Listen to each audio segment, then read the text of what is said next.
기도하시겠습니다. 하나님 아버지여, 우리가 다시금 모여서 하나님 앞에 예배합니다. 이 시간에 성령으로 충만하게 하시고 성령께서 들려주시는 말씀에 따라서 성령이 띠띠오는 대로 달려갈 수 있도록 우리 온 성도들을 축복하여 주시옵소서. 감사드리며 예수님 이름으로 기도합니다. 아멘. 예수님께서 부활하시고 그 부활 사실을 많은 사람들에게 알리셨습니다.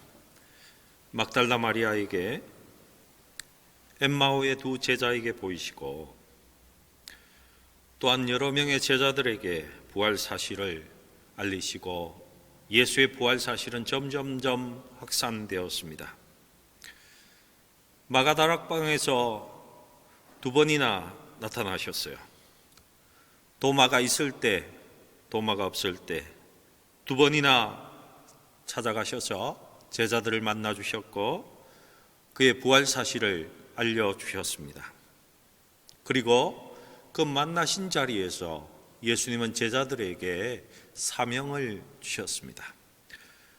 그 사명을 주신 말씀이 요한복음 20장 21절 22절의 말씀입니다. 아버지께서 나를 보내신 것 같이 나도 너희를 보낸다. 나도 너를 세상에 보낸다. 그리고는 숨을 후 내쉬시면서 성령을 받으라. 이런 사명을 주셨습니다.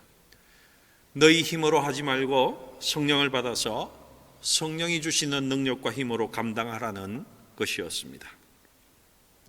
누가복음 24장 47절에서 49절을 보면 이 사명에 대해서 좀 더 명확하게 설명이 되어 있습니다. 또 그의 이름으로 죄 사함을 받게 하는 회개가 예루살렘에서 시작하여 모든 족속에게 전파될 것이 기록되었으니 너희는 이 모든 일의 증인이라. 볼지어다 내가 내 아버지께서 약속하신 것을 너희에게 보내드리니 너희는 위로부터 능력으로 입혀질 때까지 이 성에서 머물라 하시니. 여러분, 이 말씀에 의하면 위로부터 능력이 입혀질 때까지 제자들은 예루살렘 성에 머물러 있어야 했습니다. 여러분, 이런 내용이 요한복음 20장에 기록되어 있습니다. 여러분, 그렇다면 요한복음 21장에는 어떤 내용이 기록되어야 하겠습니까? 우리가 어떤 내용을 기대할 수 있겠습니까? 온 세상에 복음화를 꿈꾸면서 하나님 아버지께 성령을 보내달라고 기도하고 성령을 받는 제자들의 모습이 21장에는 당연히 기록되어야 되지 않겠습니까? 그렇지 않습니까? 그런데 요한복음 21장의 내용은요, 전혀 다른 스토리가 전개되고 있습니다. 수제자 베드로는요, 갈릴리로 내려가 버렸습니다. 7명의 제자들과 함께 갈릴리에 그의 본업으로 돌아가 버렸어요. 고기 잡는 업으로 돌아가 버렸다는 것입니다. 여러분, 왜 베드로가 부활하신 주님을 보았는데, 사명을 받았는데 왜 돌아가 버렸습니까? 그가 사명을 감당하기 싫어서 돌아간 것이 아닌 것 같습니다. 주님을 믿지 못해서도 아닌 것 같고요, 주님을 사랑하지 않았어도 그가 돌아간 것이 아닌 것 같아요. 제가 생각할 때는 염치가 없는 것 같습니다. 염치가 없어서. 예수님이 십자가의 죽음을 앞두고 제자들에게 너희가 나를 버릴 것이다 라고 말했을 때에 제자들 모두는요, 예수님, 저희들 당신 버리지 않겠습니다 라고 말했습니다. 베드로는 어떻습니까? 버리지 않겠다는 정도가 아니었습니다. 베드로는 흥분해서 주님, 다른 사람이 다 버려도 나는 절대로 버리지 않겠습니다. 아주 큰 소리를 쳤습니다. 그때 주님이 이런 말씀을 베드로에게 합니다. 다른 사람은 그냥 나를 버리는데 너는 나를 3번이나 부인할 것이다. 그때 베드로가 어떻게 했습니까? 더 큰 소리를 쳤습니다. 제가 주님과 죽을지언정 저는 절대 부인하지 않겠습니다. 그랬던 베드로는 예수님을 부인했습니다. 예수님을 버려버렸어요. 예수께서 말씀하신 대로 다 이루어졌습니다. 그런데 다행인지 불행인지 모르지만은 예수님이 진짜 십자가에서 죽어버렸습니다. 예수님이 죽었습니다. 이제 베드로가 입만 닫고 있으면요, 베드로만 입 닫고 있으면 모든 그의 행적이 숨겨질 수 있었습니다. 그렇죠. 예수를 부인한 사실도, 예수 버리고 도망친 사실도 그만 입 닫으면 아무도 모릅니다. 그리고 그 시간까지만 해도 베드로는요, 예루살렘을 떠나지 않고 있었습니다. 수제자 노릇을 하고 있었다는 것입니다. 근데 예수님이 다시 살아나셨어요. 예수님이 부활하셨습니다. 부활하신 예수님이 2번이나 베드로와 함께 모여있던 그 마가 다락방에 그 자리에 찾아오셨습니다. 근데 여러분, 성경을 잘 보시면 그렇게 나서기 좋아하는 베드로가 그 주님이 왔을 때 아무 말을 못하고 조용합니다. 조용합니다. 그리고는 갈릴리로 그냥 내려가 버렸습니다. 주님이 예루살렘에 머물러서 하나님 아버지가 주시기로 약속한 것을 기다리라고 했는데 그는 그냥 갈릴리로 가버렸다는 것입니다. 나는 물고기 잡으러 가련다. 그의 본업을 찾아 가버렸어요. 염치가 없는 것입니다. 지금 사단에게 정죄당하고 있는 것입니다. 너가 그러고도 수제자냐? 너가 어떻게 예수 볼 낯짝이 있느냐? 사단이 정죄하고 있는 겁니다. 근데 여러분, 그가 본업으로 돌아갔는데 하나님의 은혜가 임합니다. 그날 아무 고기를 잡지 못했다는 것입니다. 여러분, 이것이 은혜입니다. 고기를 한마디로 잡지 못했고 밤새도록 던졌는데 아무 소득이 없었다는 것입니다. 여러분, 이렇게 사업이 안 된 것이 은혜입니다. 그리고요, 그 자리에 예수님이 찾아오십니다. 여러분, 이것은 더 큰 하나님의 은혜가 임한 것이 분명합니다. 제자들을 완전히 버려버리지 않고 그 제자들을 우리 주님이 찾아오셨다는 것입니다. 그리고 결국에는 어떤 은혜가 임합니까? 내 양을 치라는 말씀으로 그들을 세우시고 순종하는 자들로 만드신다는 것입니다. 여러분, 이와 같은 주님의 은혜가 코로나로 인해서 믿음이 이제 바닥나버리고 바닥을 치고 있는 우리에게도 동일하게 임하기를 예수님의 이름으로 축복합니다. 예루살렘에 있어야 할 제자들이 다 흩어져서 고향으로 가버렸습니다. 그때 7명의 갈릴리 출신의 그 제자들은 함께 모여 있었던 것 같아요. 베드로를 중심해서 옛 직업으로 돌아가서 물고기 잡고 살아가려고 합니다. 여러분, 어떻게 제자들이 이런 지경에까지 이르렀습니까? 여러분, 부활하신 주님을 만나지 않아서도 아니고요, 부활하신 주님을 믿지 않아서도 아닙니다. 주님을 사랑하지 않아서도 아니라는 것입니다. 부활하신 예수님을 2번이나 보았고요, 적어도 2번이나 보았고 그를 믿었습니다. 여전히 마음에 주님 사랑하는 마음이 뜨겁게 있었습니다.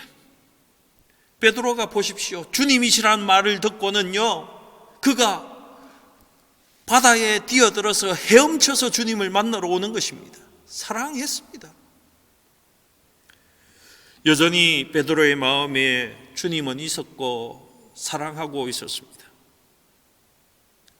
그런데 왜 갈릴리로 내려가 버리고 예루살렘에서 머물러서 하나님이 보내시는 것을 기다리고라고 했는데 기다리지 않고, 왜 하나님이 주신 명령이 그렇게 분명했는데 그 명령에 수종들지 않았습니까? 왜 그랬습니까? 염치가 없었습니다. 내가 주님을 부인하는 것을 주님이 다 보셨는데, 내가 어떻게 수제자 해먹겠다고 여기에 있을 수 있는가? 주님이 다 아시는데, 나의 행적을 다 아시는데 나는 못하겠다. 다른 제자들도 마찬가지입니다. 내가 주님을 다 버렸는데 내가 어떻게 예수의 복음을 증거하며 살 수 있겠나? 이런 생각을 했던 것 같아요.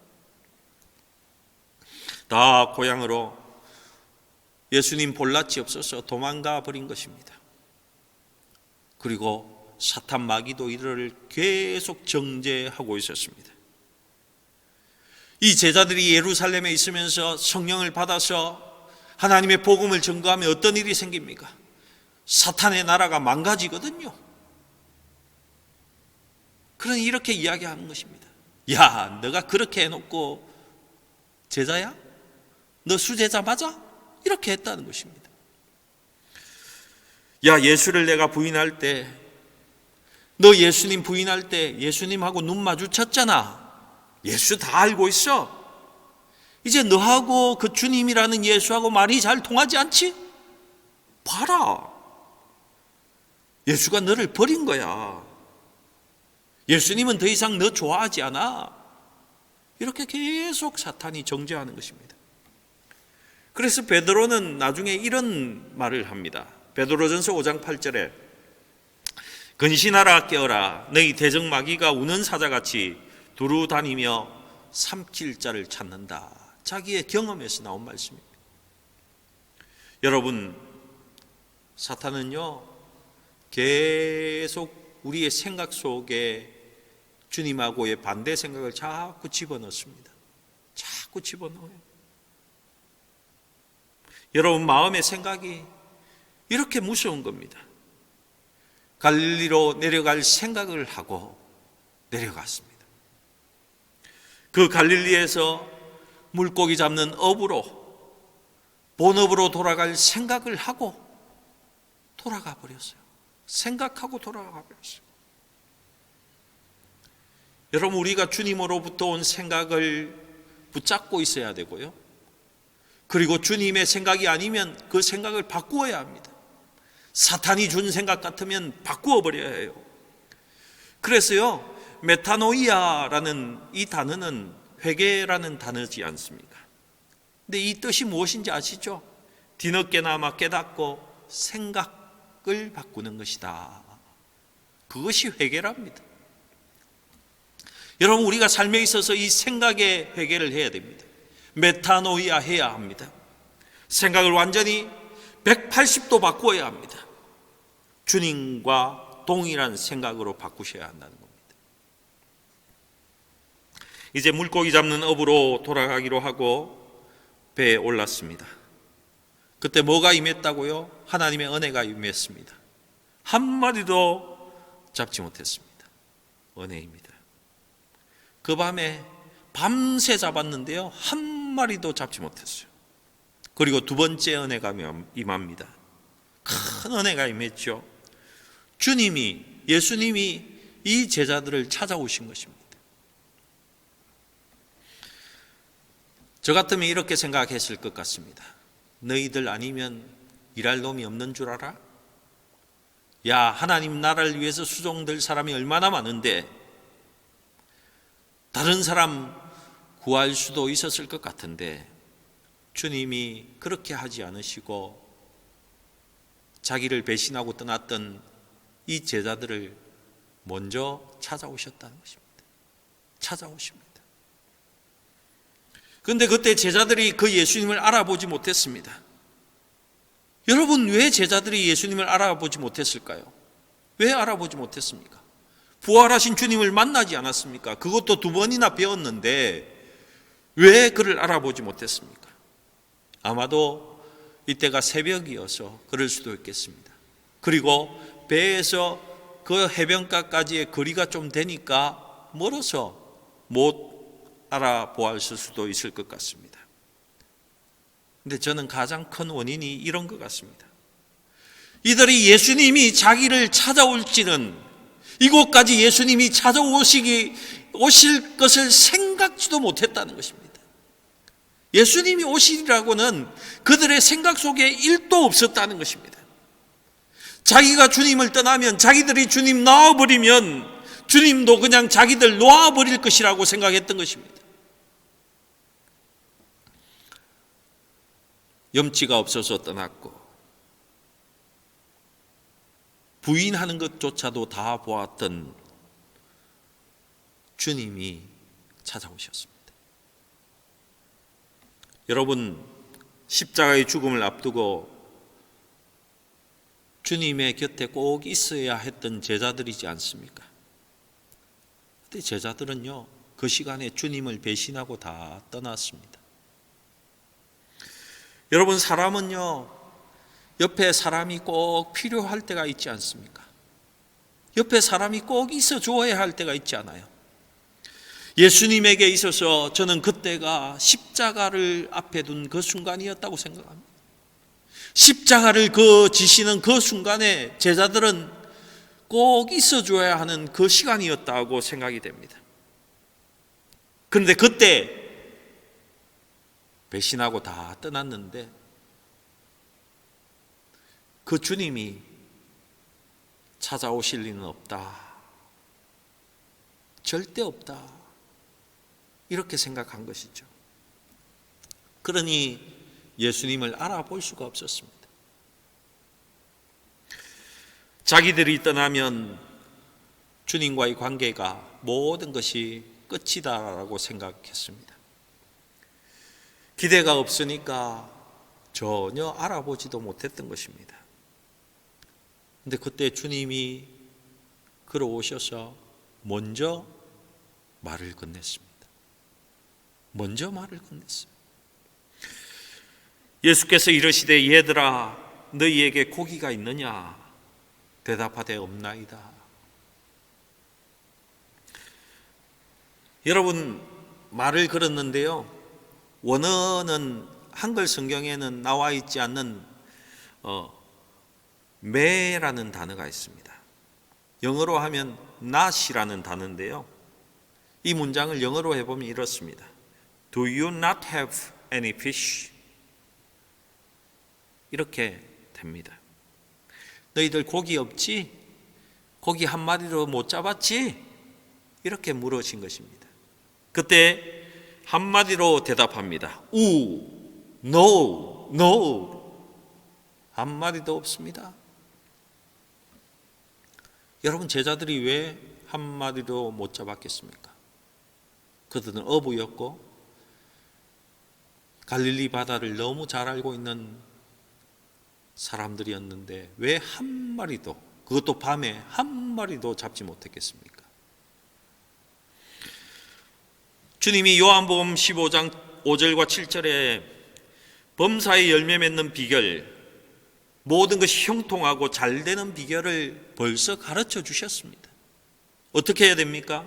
나는 포도나무요 너희는 가지라. 그가 내 안에 내가 그 안에 거하면 사람이 열매를 많이 맺나니 나를 떠나서는 너희가 아무것도 할 수 없습니다. 7절은 어떻게 되어 있습니까? 너희가 내 안에 거하고 내 말이 너희 안에 거하면 무엇이든지 원하는 대로 구하라. 그리하면 이루리라. 여러분, 이렇게 되어 있습니다. 너희가 내 안에 거하고 내 말이 너희 안에 거하면 어떻게 된다고요? 저절로 열매를 맺게 된다. 저절로 형통하게 된다. 이렇게 말을 했습니다. 여러분, 예수님이 성령으로 우리 안에 계십니다. 성령이 우리 안에 오셔서 그 성령님이 우리에게 계속 말씀하십니다. 그래서 내 말이 너희 안에 있으면입니다. 내가 그분의 말씀대로 순종하면 내가 그분 안에 거하는 것이 됩니다. 그러면 열매는 어떻게 된다고요? 저절로 맺게 된다는 것입니다. 저절로. 여러분, 그러니 어떻습니까? 열매를 맺으려고 했다면요, 예루살렘을 떠나지 말았어야 했습니다. 제자 되기 전에는 자기 마음대로 살아도 됩니다. 여러분, 크리스찬이 되고 나면 삶의 원리는 달라지는 것입니다. 원리가 이제는 다릅니다. 여러분, 예수 믿는 사람의 삶의 방식이 다르다는 것입니다. 믿지 않을 때는요, 자기 마음대로 살아도 됩니다. 그렇게 살았습니다. 예수를 믿으면 삶의 원리가 완전히 달라진다는 것입니다. 주님 말씀하시는 것을 듣고 주님이 주시는 전략을 듣고 그 말씀에 순종하면 주님이 책임져 주시고 주님이 형통케 하시고 주님이 열매 맺게 하신다는 것입니다. 신발을 벗는 삶. 요한복음 15장에 포도나무에 붙어있는 가지의 삶, 똑같은 삶의 원리입니다. 예수님도 그와 동일한 삶으로 이 땅에서 사셨습니다. 그래서 열매 맺었습니다. 요한복음 5장 19절과 30절입니다. 그러므로 예수께서 그들에게 이르시되 내가 진실로 진실로 너희에게 이르노니 아들이 아버지께서 하시는 일을 보지 않고는 아무것도 스스로 할 수 없나니 아버지께서 행하시는 그것을 아들도 그와 같이 행하느니라. 30절입니다. 내가 아무것도 스스로 할 수 없노라. 듣는 대로 심판하노니 나는 나의 뜻대로 하려 하지 않고 나를 보내신 이의 뜻대로 하려 함으로 내 심판은 의로우니라. 여러분, 우리 예수님도 하나님 아버지가 알려주시고 그 하나님이 들려주신 것만 행하셨습니다. 그래서 예수님도 삶의 열매를 풍성하게 맺으신 것입니다. 죽음의 자리에서도. 그런데 지금 예루살렘에 머물고 성령을 받으라, 성령을 기다리라고 했는데 자기 마음대로 갈릴리에 와버렸습니다. 본업으로 확 돌아가 버렸습니다.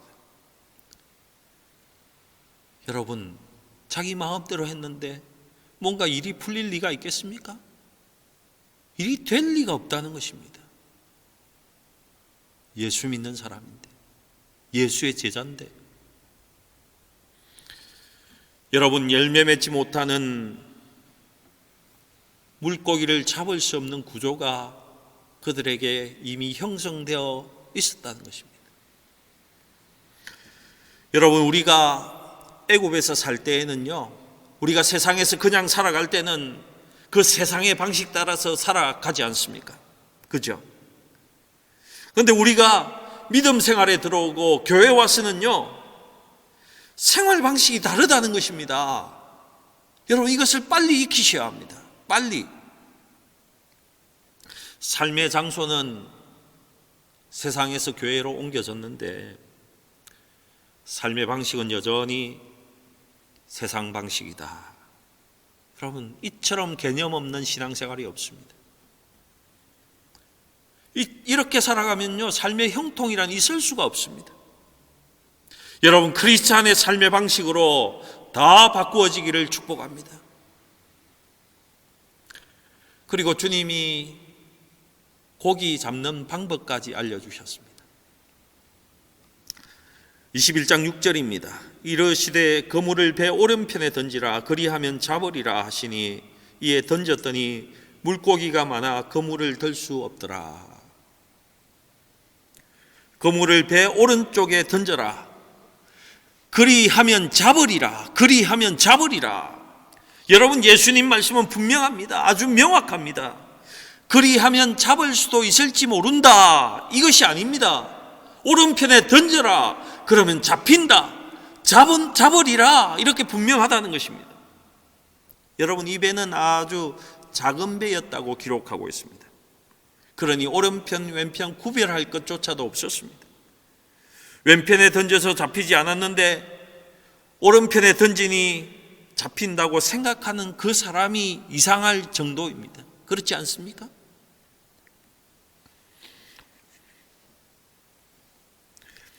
여러분, 예수 믿고 사는 사람의 인생 전략이 무엇인가 보십시오. 요한복음 15장 7절입니다. 너희가 내 안에 거하고 내 말이 너희 안에 거하면 무엇이든지 원하는 대로 구하라. 그리하면 이루리라. 주님이 오른편에 던지면 잡힌다고 말하니까 그 말에 순종했습니다. 이해가 되든 안 되든 주님 말씀이니까 순종했습니다. 그랬더니 상상할 수 없는 일이 벌어졌습니다. 이에 던졌더니 물고기가 많아서 그 그물을 들 수가 없더라. 여러분, 하나님의 일은 늘 이렇게 되었습니다.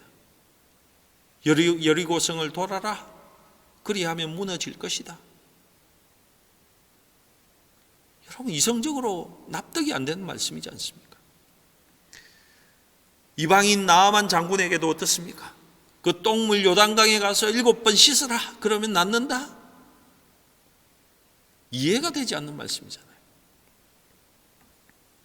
기름이 아주 조금밖에 없는데 그릇을 많이 빌려 놓아라. 그 말에 순종해서 그냥 빌려 놓고 오른편에 던지라고 하면 오른편 왼편이 그 이상으로 아무런 차이도 없는데도 그냥 순종해서 던지고, 그 말씀에 순종했더니 7명이 그 그물을 들 수 없을 정도로 고기가 많이 잡혔다. 이렇게 기록합니다. 여러분, 성지순례를 가면요, 베드로 물고기라는 것이 있습니다. 크기가 제 얼굴만한 것입니다. 한 번 그물을 내렸는데 그런 큰 물고기가 153마리나 잡혔습니다. 그런데 그물도 찢어지지 않았습니다. 21장 11절 말씀에 시몬 베드로가 올라가서 그물을 육지에 끌어올리니 가득히 찬 큰 물고기가 153마리라. 이같이 많으나 그물이 찢어지지 아니하였더라. 저는 이 말씀을 보면서 잠언의 말씀이 떠올랐습니다. 잠언 10장 22절에 여호와께서 주시는 복은 사람을 부하게 하고 근심을 겸하여 주지 아니하시느니라. 그리고 또 하나의 은혜를 베푸시는데요, 내치지 않으시고 버리지도 않으시고 다시금 사명자로 하나님 나라를 수종드는 자로 세워주셨다는 것입니다. 예수께서 시몬 베드로에게 이르시되 요한의 아들 시몬아, 내가 이 사람들보다 나를 더 사랑하느냐 하시니 이르되 주님 그러하나이다. 내가 주님을 사랑하는 줄 주님께서 아시나이다. 이르시되 내 어린 양을 먹이라 하시고, 내가 나를 사랑하느냐? 너가 나를 너가 가진 것보다 더 사랑하느냐? 너는 너의 직업보다 나를 더 사랑하느냐? 너의 가진 재산보다 나를 더 사랑하느냐? 너의 가족보다도 너는 나를 더 사랑하느냐? 이것을 물어보시고 확인한 다음에 내 양을 먹이다, 내 양을 치라, 이렇게 하셨다는 것입니다. 무엇이 중요한지 기억하라는 것입니다. 무엇이 더 중요한지 기억하라는 것이죠. 하나님 나라에 수종되려면 여러분, 예수님이 첫째가 되어야 됩니다. 주님이 첫째가 되어야 됩니다. 저는 지금 직장 생활을 하지 말라는 말이 아닙니다. 그 직장 생활에 열정을 두지 말라는 말도 아닙니다. 우선순위를 어떻게 두느냐가 중요하다는 것입니다. 주도권을 하나님께 드리는 것이 무엇보다도 중요하다는 것입니다. 모든 영역에 있어서. 그래야지 하나님 나라를 섬길 수 있습니다. 그래야지 내가 하는 일도 하나님께서 풍성한 열매를 맺게 하십니다. 여러분의 우선순위는 바르게 되어 있는지 체크해 보시기 바랍니다. 여러분의 삶의 주도권이 누구에게 있는지 체크해 보시기 바랍니다. 저는 이 베드로의 삶, 또 그리스도인의 삶, 은혜로 사는 삶을 본문 18절이 요약했다고 생각됩니다. 18절은 이렇게 기록합니다. 내가 진실로 진실로 내게 이르노니 내가 젊어서는 스스로 띠뛰고 원하는 곳으로 다녔거니와 늙어서는 내 팔을 벌리리니 남이 내게 띠띠우고 원하지 아니하는 곳으로 데려가리라. 여러분, 이스라엘 사람들의 옷은요, 군대 가보시면 알겠지만은 우비 있잖아요. 군대 우비, 판초이라는 거 있죠. 그런 옷을 그냥 이렇게 머리에 쑥 넣어서 이렇게 펑퍼짐하게 입습니다. 아니면 목욕 가운 같은 것을 이렇게 입습니다. 그러니 어떻습니까? 띠로 이렇게 묶지 않으면요, 움직일 수가 없습니다. 날렸어요. 띠를 묶고 다닙니다, 이 사람들. 띠를 묶지 않으면 다닐 수도 없고 일을 할 수도 없습니다. 너가 젊어서는 너 스스로 띠를 띠고 너가 원하는 곳을 다녔다. 무슨 말입니까? 너 하고 싶은 대로 살았다는 것입니다. 너의 마음대로 살았다는 것이죠. 겟세마네 동산에서 주님이 십자가를 앞두고 기도하라고 하셨는데 그냥 자버렸어요. 그냥 자버렸습니다. 예루살렘을 떠나지 말고 하나님 아버지가 주신 것을 기다리라고 했는데 갈릴리로 그냥 가버렸습니다. 그냥 가버렸어요. 그냥 자기 마음대로 예수님의 제자에서 본업인 업으로 그냥 돌아가 버렸습니다. 자기 마음대로 자기 하고 싶은 대로 살았죠. 자기 스스로 띠띠우고 자기 원하는 곳으로 다녔습니다. 여러분, 이것이 베드로가 성령 받기 전의 삶이었습니다. 성령 충만하기 전의 삶이었어요. 그때 예수 믿는 사람들 중에서도, 예수 믿고 산다고 하는 사람들 중에서도 그냥 자기가 자기 띠 띄우고 마음대로 사는 사람이 얼마나 많은지 모릅니다. 그렇지 않습니까? 예수 믿는다고 하는데 사는 것은 자기 마음대로 살아요. 그래서 늙어서라고 표현되고 있지만은 이 말은요, 제가 볼 때는 성숙해서는, 아니면은 성령을 받고는 내 팔을 벌리리니 남이 내게 띠띠우고 원하지 아니하는 곳으로 데려가리라. 이제 성숙해서는 내가 원하는 대로 다니지 못한다는 말입니다. 성령이 이끄시는 대로 이끌려 간다는 말이에요. 이곳에 있고 싶다고 있는 것이 아니라 성령이 이끄신 대로 가야 한다는 것입니다. 또 어떻습니까? 양들에 의해서 내 자신의 삶도 움직여지게 되어 있다는 것입니다. 더 이상 내 원하는 대로 살지 않습니다. 여러분은 지금 여러분 원하는 대로 살고 계십니까? 여러분, 저에게 카톡이 오는데요, 목사님 정말 힘들어서 죽겠습니다. 이런 메시지가 자주 옵니다. 너무 힘듭니다, 목사님. 여러분, 저도 그런 분 위해서 기도하고 신방하다 보면요, 제 마음대로 못 삽니다. 주님 원하시는 대로 사는 것이지요. 이것이 양들이 원하는 대로 살아가는 것이고 성숙한 이후의 삶입니다. 남이 너를 띠띠우고 남이 너를 띠띠우고, 여기서 남이라는요, 성령님일 수도 있고 주님의 일일 수도 있고 성도일 수도 있고 내가 섬겨야 하는, 내가 먹여야 하는 양떼일 수도 있다는 것입니다. 이런 분들이 성숙한 후에는 끌고 다닌다는 것입니다. 원하지 아니한 것으로 데려가리라. 내가 가기 싫은 곳도 가야 합니다. 그곳이 죽음의 장소일지라도 가야 하는 것입니다. 그곳에 가면 고난이 있을지라도 가야 하는 것입니다. 여러분, 옛날에는 베드로는 어떻게 살았습니까?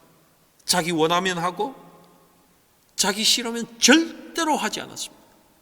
절대로 하지 않습니다. 사랑하는 성도 여러분, 베드로의 늙어서의 삶, 성숙한 이후의 삶이 저와 여러분의 삶이 되기를 축복합니다. 여러분, 이렇게 사는 삶이요, 제대로 사는 삶입니다. 제대로 사는 삶, 형통한 삶입니다. 축복된 삶입니다. 19절에 보니까 베드로의 죽음조차도 영광 돌리는 것으로 표현하고 있습니다. 너가 죽음의 자리에까지도 이렇게 영광스럽게 가게 될 것이다. 이제는 이전과 결국 같지 않은 삶을 살아가게 될 것을 베드로에게 말씀하신 것입니다. 이때까지는 너 마음대로, 너 원하는 대로 살았다. 하지만 이제부터는 너가 그렇게 결코 살지 않을 것이다.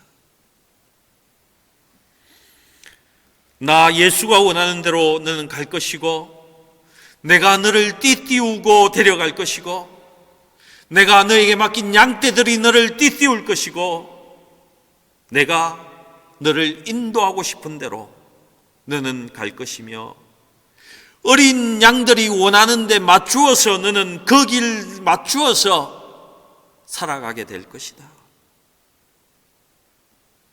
그 자리가 죽음의 자리일지라도 너는 가고 말 것이다. 이렇게 말씀하시고는 예수님이 나를 따르라 말씀하고 계신 것입니다. 주님이 이렇게 베드로를 축복하신 것입니다. 그의 죽음이 영광스러움 될 것이라는 것까지 주님은 축복하셨습니다. 베드로는 이 말씀에 순종하고 따랐습니다. 아마 저는 이때에 주님께서 베드로와 이 제자들을 예루살렘으로 다시 데려오고 가신 것 같습니다. 나를 따르라. 사랑하는 성도 여러분, 예수님의 이름으로 축복합니다. 우리가 성숙하지 못할 때는 내가 내 마음대로 띠띠우고 내 원하는 대로 다녔지만, 성령 충만받고 성숙하게 된 지금부터는 우리 주님이 원하시는 대로, 주님이 우리를 띠띠우고 주님이 마음껏 사용하실 수 있는, 주님의 마음에 꼭 맞는, 주님의 음성에 순종하고 따라가는 그 은혜가 충만하기를 주님의 이름으로 축복합니다.